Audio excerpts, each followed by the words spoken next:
아직도 지금 한낮 기온이 30도를 훌쩍 넘어서 무덥습니다.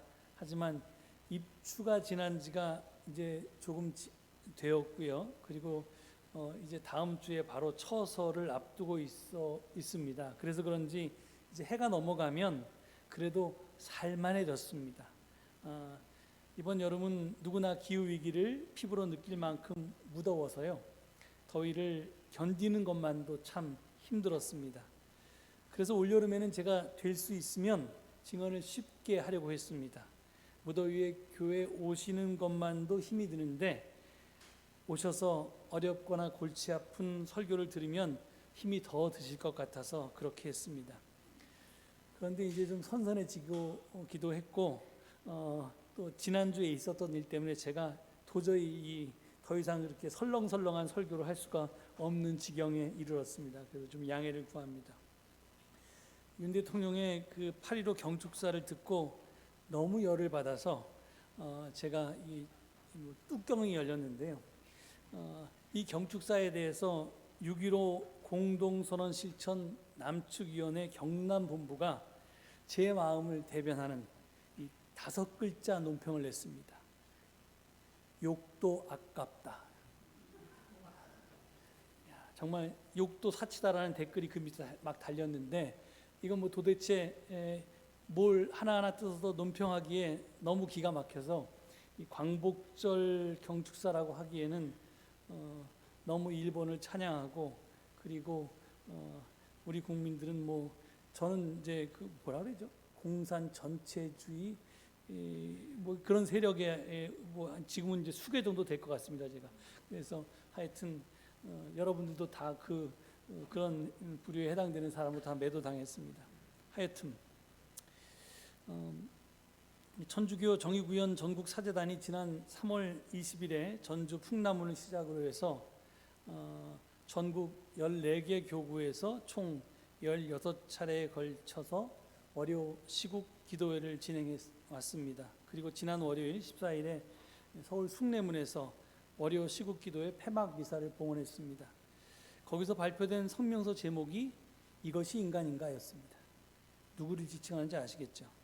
그중 일부를 제가 읽어드리겠습니다.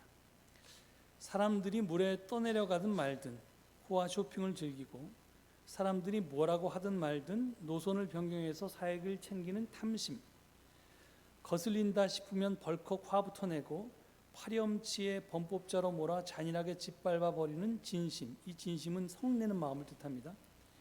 역겨운 짓을 저질러 놓고도 얼굴조차 붉힐 줄 모르는 마비된 양심, 치심, 이게 어리석은 마음이라는 뜻입니다.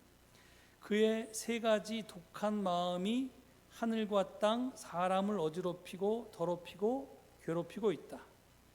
하나님의 모상으로 태어났으면서 그 영광을 빛내지 못하는 그가 딱하고 못난 사람 하나를 어쩌지 못해서 질질 끌려다니는 우리 신세가 불쌍하다. 신부님들은 욕도 참 품위 있게 하십니다. 그래서 이걸 좀 배워야겠다는 생각이 들었습니다. 하여간 탐욕과 포악 그리고 모렴치가 우리 대통령의 성품이랍니다. 그리고 천사보다 존귀할 수 있지만 짐승만도 못할 수 있는 게 사람임을 명심하라고 하면서 사람다움을 알지 못하는 자에게 사람들의 목숨과 운명을 맡길 수 있느냐라고 묻습니다. 그리고 사랑의 명령이라면서 윤석열은 퇴진하라, 그리고 윤석열을 탄핵하라고 준엄하게 그리고 단호하게 명령하고 있습니다. 아무튼 올여름에 윤석열 대통령은 여러 가지 일로 무더위보다 우리를 더 열받게 했습니다. 특히 지난 주간에 있었던 일련의 일들, 대통령의 8.15 광복절 경축사가 15일에 있었죠. 그리고 16일 아침 신문에는 아사히 신문에 이런 기사가 실렸는데 윤 정권과 국민의힘 내에서는 후쿠시마 오염수를 방출할 것이면 한국 총선에 영향이 적은 시기에 빨리 실시하는 것이 바람직하다는 얘기를 비공식적으로 일본 정부에 전달했다. 그 난리가 났습니다. 그래서 이게 잘못된 보도면 대통령실에서 아사히 신문에 정정 보도를 요청하든지 뭐 일본 뭐 그 이것을 흘린 그 이제 사람에게 항의를 하든지 그래야 되는데 아무 소리도 안 하고 있습니다. 그래서 아무 소리도 안 한다는 건 했다는 얘기죠. 그러니까 지금 빨리 망출하라고 우리 이 정부가 일본 정부를 부추기고 있는 겁니다. 그리고 17일 날 미국으로 떠나기 전에 방송통신심의위원회 정현주 위원장과 또 이광복 부위원장을 해촉했습니다. 그리고 다음 날 있었던 인사청문회에서 이동관 방송통신위원장 후보자가 정말 사람이 뻔뻔하려면 이게 나는 놈 위에 뭐가 더 있는지 모르겠지만 정말 이게 사람이 아니었습니다. 그 청문회를 보고 있자니 열통이 터져가지고 이게 도대체 뭐 견딜 수가 없었습니다. 그리고 이게 캠프 데이비드에서 한미일 삼국 정상회담 결과를 발표했는데 그건 역시 기가 막혔습니다. 하여튼 한 문제에 대해서 미처 내 생각과 감정을 정리하기도 전에 다른 문제가 터져 나옵니다. 이 정권은 한 이슈를 다른 이슈로 덮는 참 희한한 재주가 있는 정권입니다. 첩첩산중이고 설상가상입니다. 덕분에 우리는 서명운동과 청원운동에 참여하는 것이 일상이 되었습니다. 어떤 날은 하루에 2개 이상도 합니다. 1인 시위도 해야 하고요. 촛불 행동에도 참여해야 하고 오늘도 주일 오후에 쉬지도 못하고 기도회 하고 또 우산 시위도 하러 가야 합니다. 정말 국민 노릇하기가 참으로 어렵습니다. 이러한 시기에 창세기가 아닌 로마서의 말씀을 본문으로 제가 골랐습니다. 우리 교회가 사용하고 있는 이 교회력에 따른 성서 일과가 제시하는 구약 본문은 창세기 45장 1절로 15절 말씀인데요. 이 본문은 창세기 37장부터 시작된 이스라엘의 성조 요셉 이야기의 클라이맥스에 해당합니다. 그 이집트의 총리가 된 요셉이 자기를 팔아넘긴 형들에게 자기가 누구인지를 밝히는 그런 장면입니다. 요셉의 말을 좀 들어볼까요? 제가 한번 창세기 45장 제일 핵심적인 부분을 읽어보겠습니다. 형님들이 나를 이곳에 팔아넘기긴 하였습니다만 그것은 하나님이 형님들보다 앞서서 나를 여기에 보내셔서 우리의 목숨을 살려주시려고 그렇게 하신 것입니다. 요셉은 이렇게 얘기하면서 마지막으로 이렇게 결론 짓습니다. 그러므로 실제로 나를 이리로 보낸 것은 형님들이 아니라 하나님이십니다. 제가 이 말씀에 대해서 이미 2차례나 증언했습니다. 2019년 10월에 했고요. 그리고 2022년 2월에도 했습니다. 제가 얼마나 이게 정신이 없냐면 사실은 2022년 2월에 했던 하나님 없이 하나님 앞에라는 제목을 가지고 이번에 설교하려고 했거든요. 그래서 이제 그 말씀을 은혜롭게 선포해야겠다 이렇게 생각하고 있었는데 낮은 자리 교회 설교를 준비하면서 과거에 제가 했던 설교들을 쭉 찾아봤는데 제가 이 제목으로 이미 설교를 했더라고요. 그래서 제가 이제 할 수 없이 이렇게 그 같은 본문을 가지고 2번이나 했기 때문에 창세기 본문으로 설교하는 건 좀 그렇고 해서 혹시나 해서 오늘 해당되는 복음서하고 서신서 본문을 봤더니 복음서도 했고요. 서신서는 다행히 안 했습니다. 그래서 한 번도 증언하지 않았던 로마서를 본문으로 택했습니다. 그런데 가만히 설교 준비를 하면서 보니까 제가 하려고 하는 증언은 지난번 2차례에 걸쳐서 창세기 45장을 본문으로 했던 설교의 연장선상이라고 보아야 할 것 같습니다. 그래서 여러분들에게 복습을 지켜드리도록 하겠습니다. 제가 먼저 했던 설교는 모든 일이 협력해서 선을 이룬다는 제목의 설교였습니다. 이 기억이 나시나 모르겠습니다. 그리고 이때 요셉의 이야기를 해석하기 위해서 제가 선택했던 성경 본문이 로마서 8장 28절의 말씀입니다. 개역 개정으로 읽으면 우리가 알거니와 하나님을 사랑하는 자 곧 그의 뜻대로 부르심을 입은 자들에게는 모든 것이 합력하여 선을 이루느니라 였습니다. 제가 이 말씀에서 주목해야 할 단어가 2개라고 했습니다. 하나는 모든 것이고요. 다른 하나는 사랑하는 이라는 단어입니다. 먼저 모든 것 안에는 좋은 것은 물론이고 나쁜 것도 제외되어 있지 않습니다. 즉 뭐 성공이나 승리나 행복이나 기쁨이나 즐거움이나 희망이나 건강이나 이런 좋은 것만 우리를 선으로 이끄는 것이 아니란 말입니다. 실패나 좌절이나 불행이나 슬픔이나 괴로움이나 절망이나 질병 등의 나쁜 것까지도 서로 협력해서 작용해서 종국에는 우리를 하나님의 뜻 안에서 선으로 이끈다는 것이 바울의 고백입니다. 따라서 우리는 언제나 우리의 생이나 다른 사람의 생도 마찬가지인데 부분을 볼 것이 아니라 전체를 보아야 하고, 그리고 악을 선으로 바꾸시는 하나님의 구원 역사 또한 기억해야만 합니다. 그래야지만 우리가 그 나쁜 그런 사망의 음침한 골짜기를 거닐 때 넘어지지 않을 수 있습니다. 시험에 들지 않을 수 있습니다. 다음으로 하나님을 사랑하는에서 사랑하는 이란 말이 정확하게 현재 진행형이라는 것에 주목해야 한다고 했습니다.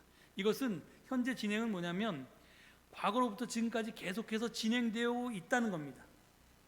그래서 과거에 하나님을 사랑했던 자가 아니고요, 또 앞으로 하나님을 사랑하게 될 자를 가리키는 것도 아니고, 현재 지금 내가 어떤 형편과 처지에 놓여 있든지 간에 객관적인 삶의 모든 조건과 상관없이 지금 하나님이 사랑하고 있는 자를 가리킵니다.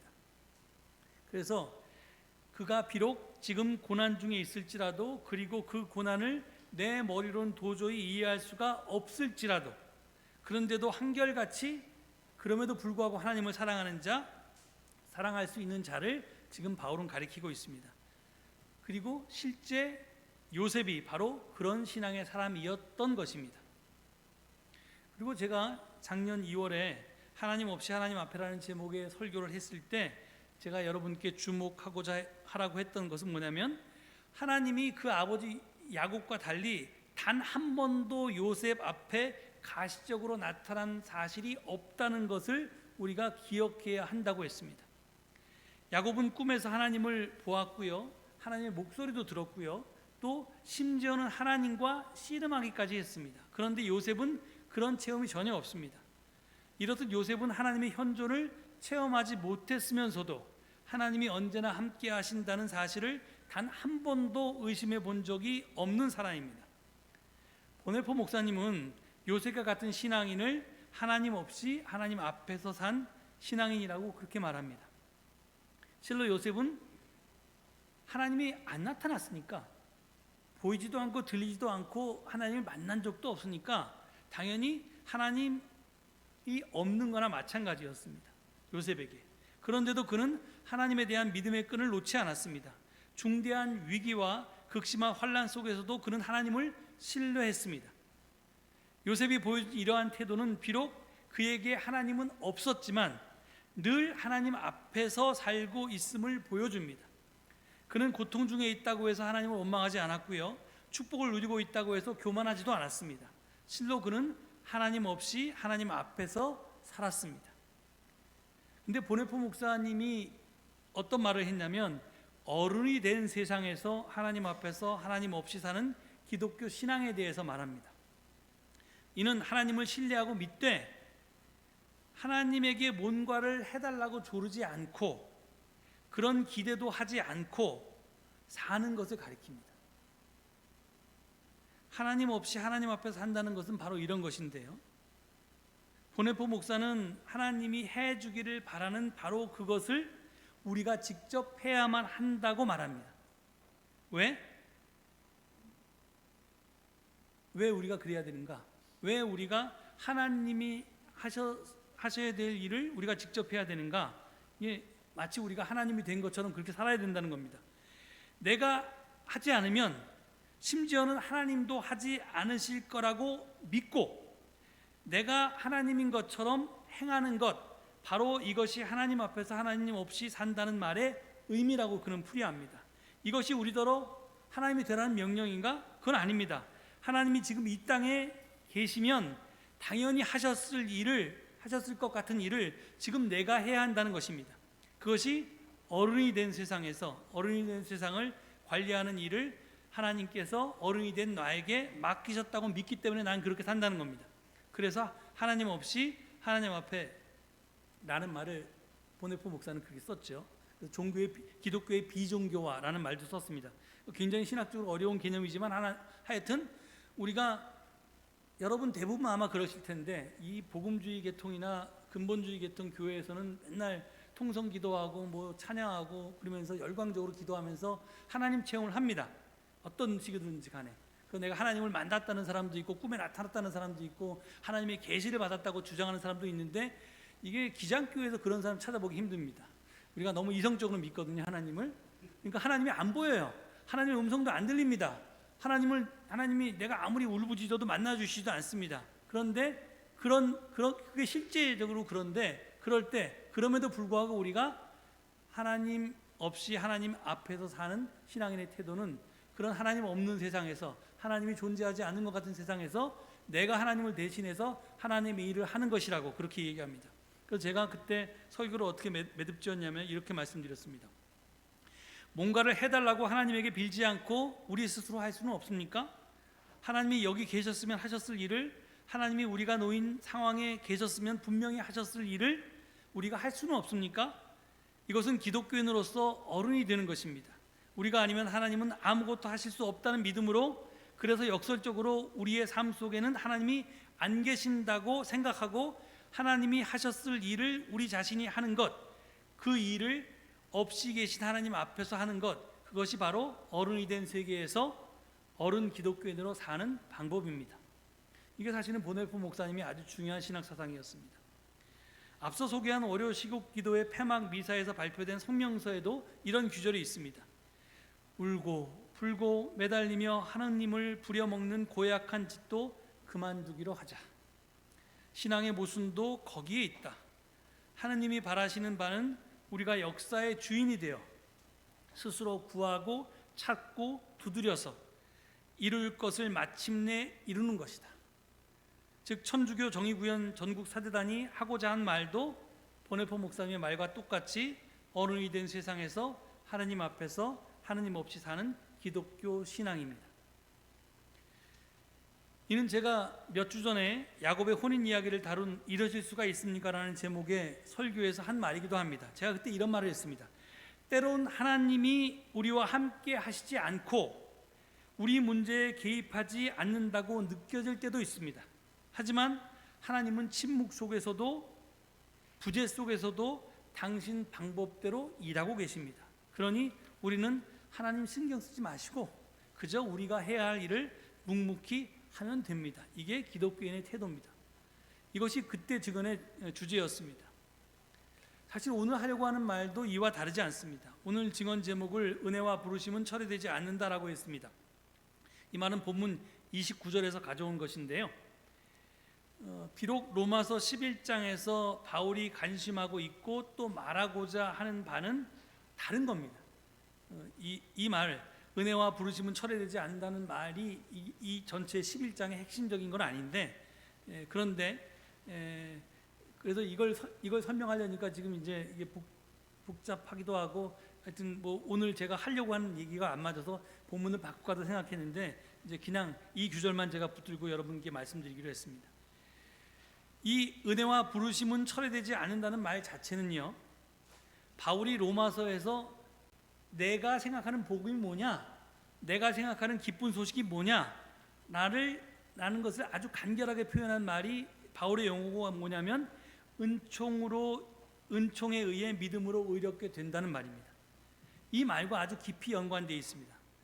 Justification by grace through faith라고 하는 이 말, 은총에 의해 믿음으로 의롭게 된다. 이것이 바울이 생각한, 바울이 예수 그리스도를 통해서 발견한 복음의 진수였습니다. 그런데 이게 이제 은혜와 부르심은 철회되지 않는다는 말과 깊이 연관되어 있다는 겁니다. 제가 예전에 로마서에 대해서 연속으로 증언했을 때 누누이 강조했던 것처럼 은총에 의해 믿음으로 의롭게 된다는 말은 예수 믿으면 천국 가고 안 믿으면 지옥 간다는 말과 전혀 상관이 없습니다.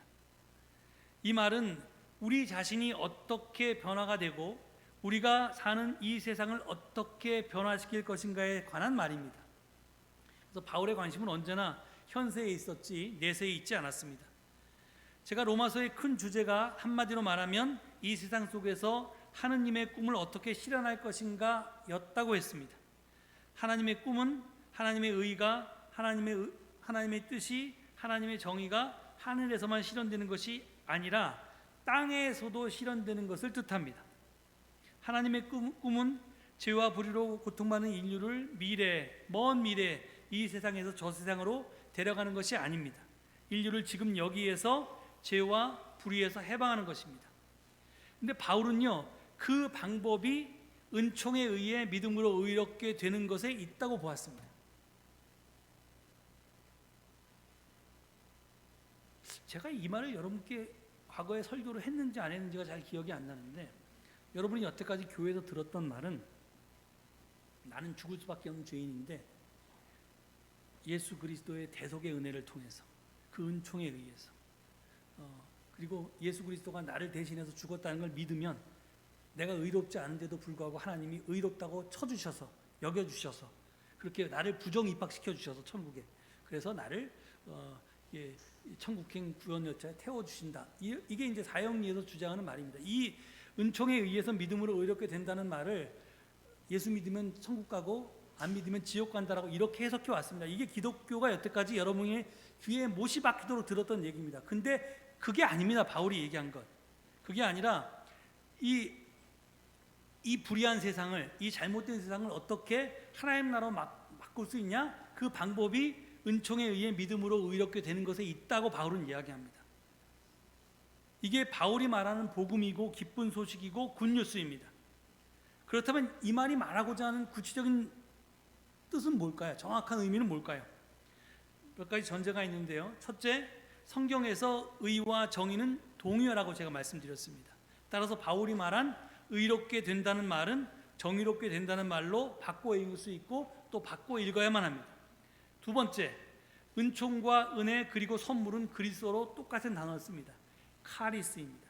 카리스마라고 하는 단어가 나온 카리스라는 말이 은총이라고 번역되기도 하고 은혜라고 번역되기도 하고 때로는 선물이라고 번역되기도 합니다. 특별히 은총과 은혜는 값없이 거저주는 선물을 뜻합니다. 대가를 바라지 않고 그냥 주는 선물이 은총과 은혜입니다. 그런데 여기서 여러분 주의해야 될 것이 있습니다. 값없이 주시는 선물 같은 것은 원래 없습니다. 이 말이 무슨 말이냐면요, 값없이 제공하시는 것, 프리 오퍼라고 하는 것은 있을 수 있습니다. 그러니까 공짜로 주는 거죠. 얘따 받아라, 이렇게 이제 공짜로 하나님이 주시는 것, 이렇게 거저 주시는 것은 있을 수 있는데요. 그것을 내가 만약에 받아들이면, 그 선물을 받아들이면 비로소 그때 값없이 거저 주시는 선물이 됩니다. 그러니까 처음부터 있는 게 아니라 하나님의 주시는 행위와 내가 받는 행위가 연결됐을 때 값없이 주시는 선물이라는 단어가 나올 수 있습니다. 처음부터 있는 게 아닙니다. 그걸 기억하셔야 됩니다. 세 번째, 그렇다면 하나님께서 무엇을 우리에게 값없이 거저 주실까요? 뭘 주셨어요? 하나님께서 뭘 주셨냐면 바로 당신 자신을 우리에게 주셨습니다. 그것이 바울이 빌립보서에서 케노시스, 비움의 그리스도를 통해서 주장한 바이고요. 그리고 요한이 인카네이션을 통해서 이 성육신이라고 하는 하나님께서 말씀이 육신을 입고 이 땅에 오신 사건을 통해서, 그리고 마태와 마가가 하나님께서 우리와 함께 계신다는 임마누엘 신앙을 통해서 주장하는 바입니다. 그렇습니다. 하나님은 당신 자신을 우리에게 값없이 거저 제공하십니다. 그 하나님은 사랑의 하나님이고 정의의 하나님입니다. 그래서 그 사랑의 하나님, 정의의 하나님을 우리가 받아들이면, 우리 안에 모셔드리면, 그러면 우리 자신이 하나님처럼 사랑과 정의의 사람이 되어서 이 세상을 변화시킬 수 있게 된다는 겁니다. 바울이 말하는 바가 바로 이겁니다. 바울은 이것을 십자가 사건에서 발견했습니다. 신이 당신의 모든 것을 우리를 위해서 제물로 내놓은 사건, 당신의 목숨까지도 우리를 위해서 주신 사건, 이 행위에서 이게 힘을 가진 자가, 예수님은 그렇게 십자가에 처형했잖아요. 그러니까 그렇게 힘을 가진 자가 그런 식으로 힘을 가지고 불의를 저질렀을 때 그 불의에 대해서 내가 되받아치면서 내가 힘을 키워서 그걸 이 폭력의 악순환을 계속 끌어가는 게 아니라 그냥 거기에서 십자가에서 죽임당함으로써 그 폭력의 악순환을 끊는 행위, 자신의 모든 것을 생명까지도 다 내어놓는 행위, 이것이 힘이 지배하는 세상을 종식시킬 수 있는 비결이라고 보았고, 그렇기 때문에 이것이 세상의 구원의 방법이라고 봤던 겁니다. 하여튼 그래서 내가 만약에 당신의 모든 것을 걷어내어 주신 하나님을 받아들이면, 그걸 믿음이죠. 그 받아들이는 행위가 믿음입니다. 그렇게 받아들이면 내가 하나님처럼 사랑과 정의의 화신이 되어서 세상을 변화시킬 수 있다는 겁니다. 정의롭게 사랑이 넘치는 세상으로 변화시킬 수 있다는 겁니다. 이게 바울이 이야기한 구원의 핵심입니다. 따라서 은총에 의해서 믿음으로 의롭게 된다는 말은 하나님이 당신 자신을, 당신의 본성인 사랑과 정의를 값없이 거저내어 주실 때 우리는 그것을 기꺼이 믿음으로 받아들여서 사랑과 정의의 사람으로 변화된다는 겁니다. 그리고 하나님은 그런 사람들을 통해서 당신의 뜻이, 당신의 의가, 당신의 정의가, 사랑이 하늘에서와 같이 땅에서 실현될 수 있게 하신다는, 실현되게 하신다는 계획을 갖고 계시다는 겁니다. 이것이 바울이 하나님의 구원 계획을 이해한 바였습니다. 따라서 지금 은혜와 부르심은 철회될 수 없다고 얘기했는데요, 거기서 보면 은혜와 부르심은 같은 것을 다르게 표현한 동호 반복일 뿐입니다. 하나님이 당신 자신을 내어주셔서 우리를 변화시키고자 하는 은혜와 부르심은 단 한 번도 철회된 적이 없습니다. 하나님은 마치 우리에게 공기를 주셔서 숨을 쉬게 하듯이 우리에게 당신을 나누어 주시면서, 당신 자체를 우리에게 제공해 주시면서 그렇게 우리에게 은혜를 주시고 우리를 당신 사람으로 부르신다는 겁니다. 따라서 문제는 하나님이 아니고 바로 우리입니다. 우리가 의식하지 못하든 하나님께서는 마치 공기처럼 늘 우리 곁에 계시면서 당신 자신을 값없이 거저 우리에게 제공하십니다.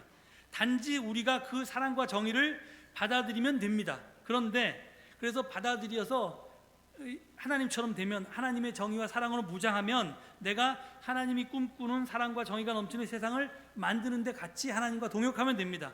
그런데 그러지 않고 늘 우리는 하나님만 탓하는 겁니다.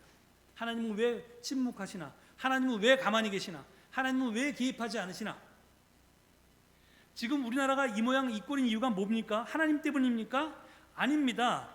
촛불혁명으로 정권을 교체하고 적폐청산이라는 역사적 책무를 줬는데, 검찰개혁과 언론개혁이라는 진짜 적폐청산을 팽개치는 바람에 청산됐어야 하는 적폐보다 더 지독한 적폐에게 정권을 내준 건 아닙니까? 그러니 누굴 탓하겠습니까? 그게 하나님 탓입니까? 우리 자신을 탓하는 수밖에 없습니다. 결자해지라고 일을 저지른 사람이 그 일을 해결해야 하지 않겠습니까? 그래서 앞서 소개한 오려시국 기도의 성명서의 신부님들이 이렇게 말합니다. 죽음이 한 사람을 통해서 왔고 생명도 한 사람을 통해서 왔다는 말씀은 참으로 옳다. 우리가 아담 안에서 다 죽고 그리스도 안에서 모두 살게 됐다는 이치도 믿는다. 윤석열 하나 때문에 이 지경이 됐다면 마찬가지로 너와 나 하나로 말미암아 새로워질 수 있다. 너와 내가 사람의 도리를 외면하지 않는 한 바닥을 치고 도약할 기회가 나와 있다. 여기서 물러서면 그것으로 끝장이다. 결국 우리가 문제이고 우리가 답이라는 말입니다. 우리가 못 푼 문제, 우리가 덜 푼 문제를 우리가 답해야 한다는 것입니다. 그래서 오늘도 우리는 후쿠시마 핵 오염수 해양 투기 반대 2차 기도회를 엽니다. 도대체 정부가 국민을 위해서 이걸 막아줘야 되는데 이걸 안 하니까, 오히려 일본의 이익을 위해서 복무하니까 우리가 이걸 막아 나설 수밖에 없습니다. 지난번에 하도 더워서 1차 기도회를 열었는데 너무 더워서 이번에는 실내에서 기도회를 개최하고 특별히 제작한 우산을 들고 300명이 우산 시위를 할 예정입니다. 한번 여러분 상상해 보세요. 300명이 모여서 기도회 끝난 다음에 다 이렇게 골프 우산처럼 생긴 노란 우산, 여기 핵 오염수 해양 투기 반대라는 글자가 써져 있는 우산을 들고 이 광화문을 횡진해 가지고 일본 대사관까지 30분 동안 걸어갈 때 그게 얼마나 장관이겠습니까? 근데 이 일을 누가 했냐면 우리 교회가 주도해서 지금 하고 있습니다. 그러나 여러분께서는 의무적으로 다 참석하셔서 정의로운 세상을 만드는 일에 힘을 보태셔야 됩니다. 이게 목사한테 다 하라고 떠넘기지 마시고, 특히 김종난 집사님 어디 계세요? 김종난 집사님이 제안해서 이 일을 저희가 시작했는데 우리 다 나서서 이 일을 하셔야 됩니다. 인디언 기후제라고 있죠. 비가 올 때까지 멈추지 않고 계속한다고 합니다. 그러니까 그 기후제는 늘 성공하는 거죠. 우리도 새하늘 새 땅이 올 때까지 그래야 할 것입니다. 그 힘을 하나님이 마치 우리에게 공기를 공급해 주시는 것처럼 우리에게 값없이 거저 공급하고 계십니다. 신의 약속은 파기될 수 없고요, 은혜와 부르심은 철회되지 않습니다. 이제 하나님은 그냥 그 자리에 계시니까 우리가 어떻게 할 것인가만 남아 있습니다. 우리의 응답만이 남아 있습니다. 힘을 내십시다. 하나님께서 우리와 함께 하실 것입니다. 이 말씀 기억하시면서 되새기시면서 잠시 침묵 가운데 기도하겠습니다.